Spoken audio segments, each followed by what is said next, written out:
Hello everyone. Equality के दूसरे segment दूसरे पार्ट में, क्योंकि इक्वालिटी का बड़ा नोट्स था तो इसलिए हमने आपके कन्वीनियंस के लिए उसको 3 डिफरेंट वीडियोस में डाला। पहले वीडियोस में आपने देखा होगा इक्वालिटी को हमने डिफाइन करा है, इक्वालिटी के डिफरेंट जो जो आयाम है, डिमेंशन है, उसके बारे में बात किया है। एंड फाइनली वाई इक्वलाइज पे हमने बात किया, किस चीज़ की समानता है। इस वीडियो में बहुत यूनिक एस्पेक्ट है और ज़रूर से आपको नोट्स में डालना चाहिए, वो डिबेट है इक्वालिटी ऑफ व्हाट का, यानी किस चीज़ की समानता की बात कर रहे हैं।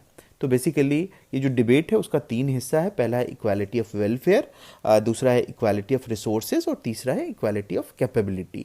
आप देखिए, यानी कि कल्याण की समानता, संसाधनों की समानता और सामर्थ्य की समानता। तो हम बारी बारी से तीनों को देखने की कोशिश करेंगे। अगर अगर आप पहले में देखें यानी इक्वालिटी ऑफ वेलफेयर को देखें, तो basically in contemporary political philosophy as we know that there are 3 different aspect of equality of welfare, resources and capability. So one by one we are going to describe all side. तो आप देखिए, जो equality of welfare है, basically ये utilitarian generally argue that the project of distribution equality amounts to distribution of welfare. Basically according to classical utilitarian thinking as coined by Jeremy Bentham, welfare refers to the happiness which understood as the net balance of pleasure over pain that the individual experiences। मतलब जो अगर आप शास्त्रीय उपयोगितावाद के सिद्धांत को देखें, क्योंकि वहीं से ये पूरा यूटिलिटेरियन जो है आता है, उपयोगितावाद का नोशन ही वेलफेयर को डिफाइन करता है। तो उसके सबसे इम्पॉर्टेंट थिंकर हैं जेरेमी बेंथम, और बेंथम कहते हैं कि जो वेलफेयर है, कल्याण है, वो है कि अगर व्यक्ति अपने कुल दुख जो है, दुख की तुलना में अगर आनंद की कुल मात्रा जो है अगर वो अधिक होनी चाहिए, वही आनंद की मात्रा जो है उसका वेलफेयर है। और अगर आप मॉडर्न कंटेक्स्ट में अगर आप राइटिंग के थ्रू देखना चाहें, मतलब इक्वालिटी ऑफ वेलफेयर के नोशन को समझना चाहते हैं, तो basically in more recent writing however welfare is identified with desire और प्रेफरेंसेस, प्रेफरेंस सेटिस्फेक्शन। यहाँ 2 टर्म बहुत इंपॉर्टेंट है, डिजायर और preference satisfaction. People have more or less welfare and so have better or worse life in fundamental sense. मतलब कि जो या आपकी इच्छा पूर्ति या आपके वरीयता संतुष्टि है ही एक तरह से आपके कल्याण को डिसाइड करता है, और हो सकता है कि जो है वो उसका जस्टिफिकेशन अलग अलग कारण से हो। मतलब आप देख सकते हैं कि जो आगे आपको और क्लियर होगा इससे रिलेटेड, कि अगर a society that believes in distributing welfare equally will not worry about how much resources individual get, whether or not these resources are instrumental in securing for individual or level of satisfaction or happiness, whether in terms of pleasure or preference fulfillment equal to everyone else। मतलब जब आप जो समाज कल्याण को समान रूप से वितरण में विश्वास करता है, वो इस बात की चिंता नहीं करता है कि एक व्यक्ति को कितना संसाधन मिला। में हो सकता है कि एक को ज्यादा रिसोर्सेज मिल जाए, दूसरे को कम रिसोर्सेज मिल जाए, लेकिन यहाँ एसेंशियल चीज क्या, यहाँ एसेंशियल चीज है कि आपके प्रेफरेंस या आपके डिजायर सेटिस्फाइड हुए हैं या नहीं, है ना। तो ये इंपॉर्टेंट है। इनके लिए ये सेंट्रल कंडीशन है ही नहीं कि how much resources individual get, कितना ज्यादा मिला है, ये इनके लिए इंपॉर्टेंट पॉइंट नहीं। इनके लिए इंपॉर्टेंट पॉइंट क्या है कि आपके डिजायर या आपके प्रेफरेंसेस सेटिस्फाइड हुए हैं नहीं। And under such A scheme, it is imperative that we fulfill everyone's welfare equally, irrespective of the inequality entailed in the distribution of resources। और इस योजना की महत्वपूर्ण बात यह है कि इसमें इस बात पर जोर दिया जाता है कि भले ही संसाधन के वितरण में असमानता हो, अनइक्वल डिस्ट्रीब्यूशन ऑफ रिसोर्सेज हो, ये इंपॉर्टेंट नहीं है, लेकिन हर व्यक्ति को समान रूप से कल्याण मिले, ये होना चाहिए। अब यहां देखिए, ये बहुत इंपॉर्टेंट बात है कि इनके लिए, यानी कि इक्वालिटी ऑफ वेलफेयर के लिए, ये इंपॉर्टेंट कंसर्न नहीं है कि सबको एक समान रिसोर्सेज मिले। इनके लिए क्या इंपॉर्टेंट कंसर्न है, सबको एक समान रूप से कल्याण हो, उनका वेलफेयर हो। तो maybe someone who has taste for expensive car or jewellery is to be treated at par with someone who is happy riding a bicycle or owning a लालटेन। मतलब हो सकता है कि कोई एक व्यक्ति जो महंगी कार रखने का शौक रखता है, दूसरी तरफ एक ऐसा व्यक्ति भी है जो साइकिल या लालटेन से संतुष्ट है, और इस योजना में दोनों को एक समान मानते हुए व्यवहार किया जाता है। ये बहुत बहुत एक इंपॉर्टेंट आर्ग्यूमेंट है जो ये निकल के आते हैं। But we know that the idea of equality of welfare, let us be clear, certainly doesn't promote the cause of fairness, self-respect or fraternity. In many ways, the ideal is considered morally objectable, why most liberals and is held to be an alternative as a yardstick for social policy. मतलब जो दावा कर रहा है ये equality of welfare, उसके दावे आपको लगता होगा ना कि ये फेयरनेस को बहाल नहीं करता है। अगर क्योंकि फेयरनेस कहाँ है, आप किसी को ज़्यादा दे रहे हैं, किसी को कम दे रहे हैं, और कह रहे हैं कि मतलब important is your welfare rather than equal distribution, तो उससे फेयरनेस नहीं होगा, फेटर्निटी बहाल नहीं होगी। तो यही कारण है कि जो सोशल पॉलिसी मेकिंग जो करते हैं लोग, उनके लिए ये इक्वालिटी ऑफ वेलफेयर का नोशन यार्ड स्टिक नहीं है, वो उसको उतना आइडियल उस तरह से नहीं मानते हैं, है ना। इक्वालिटी ऑफ व्हाट का जो दूसरा डिबेट है वो है इक्वालिटी ऑफ रिसोर्सेज का, यानी कि संसाधनों की समानता। And basically the idea of equality of resources is mostly expressed by John Rawls and Ronald Dworkin, and he stated, basically दो लोगों ने इस तरह के विचार को रखा है इक्वालिटी में, जॉन रॉल्स ने और रोनाल्ड डॉर्किन ने। लेकिन यहाँ जब हम काम की बात करें, इस सेक्शन में हम रोनाल्ड डॉर्किन के काम के उनके कंट्रीब्यूशन के द्वारा हम आपको बताएंगे कि what is the basic idea is. तो basically the equality of resources में जो है दो इम्पॉर्टेंट सजेशंस हैं जो डॉर्किन देते हैं। फर्स्ट है द एम्बिशन सेंसिटिव ऑक्शन और दूसरा है इंश्योरेंस स्कीम। मतलब वो कहते हैं कि दो चरण में आप इक्वालिटी ऑफ रिसोर्सेज को करिए। पहला कीजिए अब क्या, द एम्बिशन सेंसिटिव ऑक्शन, यानी महत्वाकांक्षा संवेदनशील नीलामी, और दूसरा क्या है, इंश्योरेंस स्कीम यानी बीमा योजना। अब आपको समझ में नहीं आ रहा होगा आखिर क्या है ये, लेकिन जब एग्जाम्पल से अभी आप देखेंगे तो यू कैन ईजिली अंडरस्टैंड।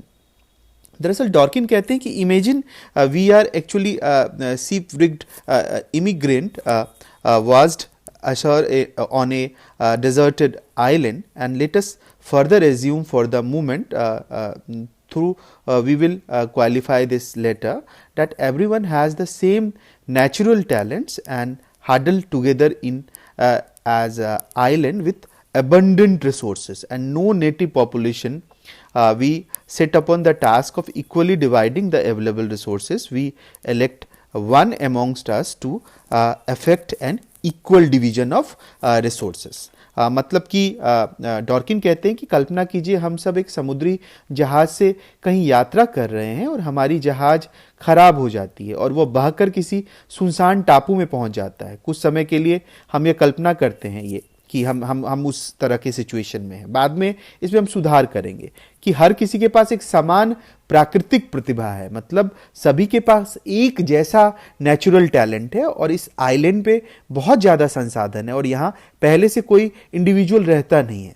अब हम ये तय करते हैं कि हम इस आइलैंड यानी टापू पर जितना भी अवेलेबल रिसोर्सेज हैं, जो भी उपलब्ध संसाधन है, उसको आपस में मिलकर बांटेंगे और हम अपने में से किसी एक ऐसे इंडिविजुअल को चॉइस करेंगे, चुनेंगे, जो इस रिसोर्सेज यानी संसाधनों को हम लोगों को बराबर बांट देगा। ठीक है, इतना क्लियर है पिक्चर। अगला वो कहते हैं that division will follow the auction procedure. आपको याद होगा जब जैसे ही आप पिछले स्लाइड में देखिए कि डॉर्किन ने पहला क्या कहा है, ऑक्शन प्रोसेस से आप इसको स्टार्ट कीजिएगा, यानी नीलामी की प्रक्रिया से स्टार्ट कीजिएगा। In view of the fact that our goal in life में differ, we need to exercise our choices on which resources we need and hence bid for. To that extent, we are each given 100 clemsels to bid for all the available resources in the island that are up for sale in the perfectly competitive manner, and each of us is likely to have different preferences, and our preferences will determine on what we wish to spend our clemsels. Basically जब वो कह रहे हैं कि बहुत सारा वहाँ पे नेचुरल रिसोर्सेज है आइलैंड पे, आप जानते हैं, तो आपने अपने में से किसी को चुन लिया कि भैया ये जो है इक्वल डिवाइड करेगा। अब आगे वो कह रहे हैं ये जो पूरा प्रोसेस स्टार्ट होगा, कैसे स्टार्ट होगा, ऑक्शन प्रोसेस से, यानी नीलामी प्रक्रिया के द्वारा रिसोर्सेज को बांटा जाएगा। जीवन में सबका अलग अलग लक्ष्य होता है, हम जानते हैं, इसलिए हमें यह फैसला करने का भी हक होना चाहिए कि हमें किन संसाधनों की जरूरत है, हमें क्या रिसोर्सेज चाहिए, ये हक हमें होना चाहिए। दैट्स वाई इस नीलामी प्रक्रिया में हम अपनी पसंद की वस्तुओं की बोली बोली लगाएंगे, है ना। तो ये जो 100 क्लेम्सल्स है, क्लेम्सल्स बेसिकली एक मुद्रा है, करेंसी है, वो कह रहे हैं, और उसको वो कहते हैं कि हम अपने अपनी जरूरत के हिसाब से, अपनी अपनी इच्छा के हिसाब से उस 100 क्लेम्सल्स का यूज करेंगे। Someone who wishes to engage in farming will spend a major part of the clemsels on agricultural land. आप स्लाइड में भी देख सकते हैं, स्लाइड में जो है स्लाइड नंबर मैं बता रहा हूं आपको, yes this is slide number 30 में आप देखिए, 30 नहीं कहेंगे ये, चूंकि पार्ट में इंटीग्रेटेड में जो है आप देखिए स्लाइड में होगा पिक्चर के साथ कि someone who wishes to engage in farming will spend major part of the clamshells on agricultural land. मतलब कि बहुत सारे ऐसे लोग जो कि खेती करना चाहते हैं वो अपने 100 क्लेम्सल्स या का प्रयोग जो है जमीन खरीदने में कर सकते हैं। Someone who wish to spend time near the sea will beat for the beaches. बहुत लोग जो चाहते हैं कि वो मतलब समुद्र के किनारे अपना समय गुजारना, वे लोग क्लेम्सल्स 100 क्लेम्सल्स का बड़ा हिस्सा समुद्र के किनारे जमीन खरीदने में करेंगे। और maybe and a person who wishes to set up a dairy farm will beat for cattle and some grazing land. और जो लोग चाहते हैं कि वो 100 क्लेम्सल्स का यूज डेयरी फार्म को स्थापित करने के लिए करें तो वो जानवरों और चराई की जमीन के लिए इसका यूज करेंगे। मतलब you are free to choose your decision कि आप उस 100 क्लेम्सल्स का यूज कैसे करेंगे। And in this manner each one will beat for different resources in accordance with one's ambition and each will end up with a bundle if resources that he or she would not wish to trade away with someone else. Through this process of invite test will be possible. मतलब इसी आधार पर इसी ambition के आधार पे जो है संसाधनों का बंटवारा होगा। और अगर ये एक इम्पॉर्टेंट बात है कि अगर जो है लगेगा कि ये बहुत ही सेटिस्फैक्ट्री नहीं है ये प्रोसेस, तो उसका कैसे आप जांच करिएगा। मतलब कि आपको बांट दिया 100 क्लेम्सल्स, तो अगर मान के चलिए कि आपने उसका यूज डेयरी के लिए किया, किसी ने उसका यूज जो है एग्रीकल्चर लैंड के लिए किया, तो अगर जो एग्रीकल्चर लैंड के लिए कर रहा है वो भी उतना ही सेटिस्फाइड है जितना कि दूसरा सेटिस्फाइड है, मतलब दोनों लोग अपने अपने इस डिसीजन से खुश है ना, क्योंकि आपको क्या किया, इक्वल सबको 100 क्लेम्सल्स का बांट दिया। लेकिन वो कह रहे हैं कि ये प्रोसेस तभी प्रॉब्लमेटिक होगा यदि इनवॉय टेस्ट में ऐसा आएगा कि ये गलत है। इनवॉय टेस्ट का मतलब होता है ईर्ष्या परीक्षण। अगर ईर्ष्या परीक्षण करेंगे उसमें अगर एक को लगेगा कि नहीं मेरा सिचुएशन ठीक नहीं है, दूसरे को ने ज़्यादा अच्छे से उसका यूज़ कर लिया, तो वो एक प्रॉब्लमेटिक कंडीशन होगा, है ना। तो बेसिकली वो उसी सिचुएशन की बात कर रहे हैं और उस सिचुएशन से निकालने के लिए कह रहे हैं कि वास्तविक दुनिया में ऐसा सोचना असंभव है कि सभी के घर एक समान प्राकृतिक संसाधन है। तो यहां दो क्वेश्चन क्रिटिक अराइज कर रहे हैं इसे, जो लोग चैलेंज कर रहे हैं इस पूरे प्रोसेस को। कुछ लोग पहला तो इस बेसिस पे क्रिटिक लोगों ने इसके पूरे जो भी उन्होंने बताया कि नीलामी करेंगे, ऑक्शन करेंगे, उसको चैलेंज किया। पहला तो उन्होंने कहा कि आप जो कह रहे हैं कि सब लोग एक समान नेचुरल टैलेंट के होंगे, वो सही नहीं है। सब लोग एक समान नेचुरल टैलेंट के या नेचुरल एसेट सबको एक समान नहीं मिल सकता है। जैसे आपने 100 क्लेम्सल्स कह दिया ना कि आप एबंडेंट प्लेस में गए और आपको वहाँ एबंडेंट रिसोर्स मिलता है प्राकृतिक नेचुरल प्लेस में, तो वो कह रहे हैं कि सबको एक समान नेचुरल जो है जो एसेट मिलेगा, ये पॉसिबल ही नहीं है। And second, will the envy test succeed if we assume that people we are differently endowed. जब आप कह रहे हैं कि इनवॉय टेस्ट से आप इसको जांचिएगा, तो क्या वो इनवॉय टेस्ट जो है सक्सेस होगा यदि अलग अलग तरह के लोग हों वहाँ। तो मतलब आपको मैं और थोड़ा समझाऊं कि a person who is physically challenged will have special needs and the resources that she purchases with 100 clamshells will leave her less well off than others. मान के चलिए वो 5 लोग हैं जो 100 क्लेम्सल्स आपस में बांट रहे हैं, उसमें कोई एक महिला है जो शारीरिक रूप से सक्षम नहीं है, वो फिजिकली अनफिट है, तो वो क्या उस 100 क्लेम्सल्स का उतना यूज कर पाएंगे जितना कि जो लोग फिजिकली वेल ऑफ है, तो नहीं कर पाएंगे। तो उस सिचुएशन को से निकलने के लिए भी रास्ता बताया है डॉर्किन ने, और डॉर्किन बेसिकली वहीं पे एक दूसरा रास्ता बताते हैं और वो कहते हैं कि basically so one way out would be compensate for हर natural disadvantages from the common pool of resources before we start the auction process. मतलब हम जो है एक रास्ता चुन सकते हैं इस पूरे प्रोसेस को स्टार्ट करने से पहले, कि नुकसान ना हो कि का, और उसको नुकसान नहीं रोकने के लिए वो कहते हैं कि हम लोग पहले ही क्या करें, इस ऑक्शन को प्रोसेस को स्टार्ट करने से पहले अपने एक कॉमन पूल से, एक सामान्य समूह से क्या करें, कुछ पैसा, कुछ क्लैम सेल्स, 25-30 क्लैम सेल्स जो है हम एक साथ इकट्ठा कर ले उन लोगों के लिए जो डिसएडवांटेज कंडीशन में है। तो ये एक तरह से उसी तरह का एक वो करते हैं। तो that's why in nutshell you can say that Dworkin's proposal is very important, because Dworkin initially through his ideal setting and later in his real setting is trying to establish a very egalitarian kind of distribution। मतलब अपने शुरुआत में जब उन्होंने कल्पना के स्तर पे बात किया कि भैया हम लोग आइलैंड पे हैं और इस तरह से करेंगे सेटिंग, और बाद में जो वो कह रहे हैं कि सब लोग अपने कॉमन पूल से पैसा देके जो है पहले उसको ऑक्शन को स्टार्ट करने से पहले जो है हम इस तरह का चीज करें, इंश्योरेंस का सिस्टम करें। तो इंश्योरेंस और ऑक्शन दोनों ही प्रोसेस जो है इसका एक इंपॉर्टेंट भाग है। और आप देख सकते हैं कि आज के रियल वर्ल्ड में भी जो टैक्सेशन प्रोग्राम है गवर्नमेंट जो करती है कि टैक्स लगाती है आपके, तो उस टैक्स का भी यही प्रयोग होता है कि जो ज्यादा इनकम जिसको होता है उसको ज्यादा टैक्स लगता है, ताकि उसी टैक्स के पैसे का यूज वो सोशल पॉलिसी के लिए करते हैं, जो लोग वंचित हैं उनके लिए करते हैं, है ना। तो डॉर्किन का एक नोशन बहुत इंपॉर्टेंट है, मुझे लगता है आपको जरूर से समझ में आया होगा। फिर से मैं बता रहा हूं, इसमें ये दोनों चीज को फोकस कर रहे हैं। पहले फोकस कर रहे हैं किसको, इंश्योरेंस को, और उसके पहले फोकस कर रहे हैं ऑक्शन को, देन इंश्योरेंस को।